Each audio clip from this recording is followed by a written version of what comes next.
Caddy Woodlawn, or Carolyn Augusta and her family, used to live in what is now a ghost town called Dunnsville. Along with the town that once existed, the spirit of her sister Mary is said to still frequent these grounds. Observing the quaint old house that still stands and the small cabin that is near it, it just looks like a normal park and historical site. It is stated a young girl has been seen walking around the house and cabin. Further reading gives some insight into the ghostly apparition of her. Caddy's sister Mary was buried somewhere on the grounds in an unmarked grave. Maybe Mary haunts the area because she is unsettled about her unmarked grave. Or perhaps, like many other spirits, she cannot leave where her mortal life ended. Caddy Woodlawn's granddaughter wrote a book regarding her grandmother's life. Within the magical pages of this book, her story comes to life again. Mary might want the same for herself. Don't always judge a book by its cover. I think you should read more into this ghost lore.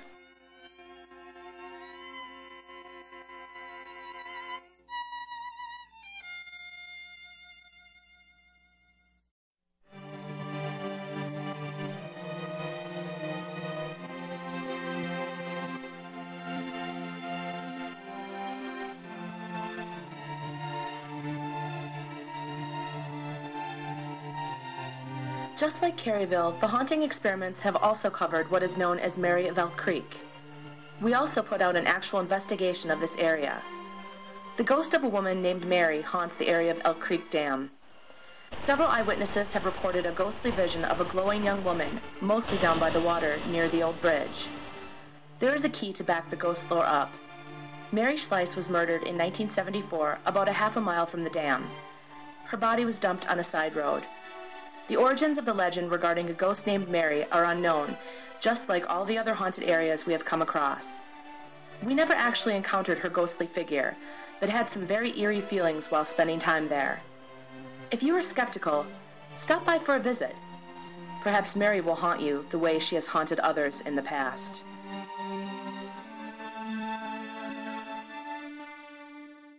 We have visited many reportedly haunted areas, but none so breathtaking and unique as the Devil's Punch Bowl. The Devil's Punch Bowl is located in Menominee, Wisconsin. Just the name alone, one might think this place questionable for paranormal activity. This area used to be called Black's Ravine, but was later changed to the Devil's Punch Bowl. The origin of the current name is unknown, but the brief history is very interesting. The Devil's Punch Bowl is part of a sea deposit that spans 500 million years ago.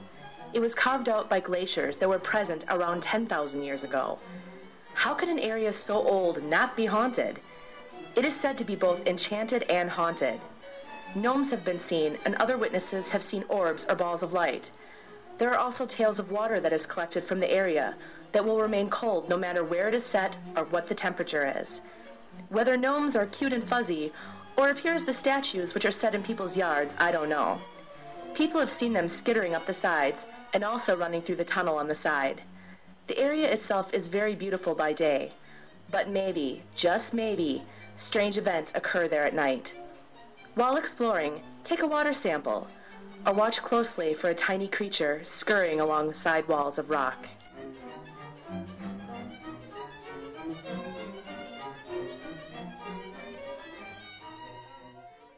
From a ghost town which once existed in Dunn County, to various areas of paranormal activity, this county is very much a hot spot for legend trippers and paranormal investigators.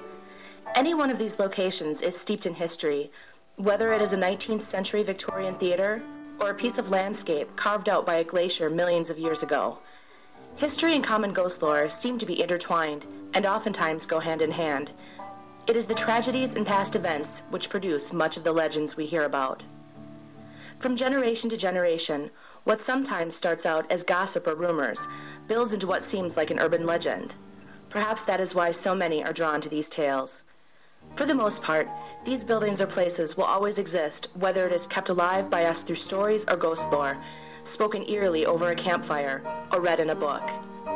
In a way, the ghosts or spirits within these stories live on forever and will always have an eternal existence.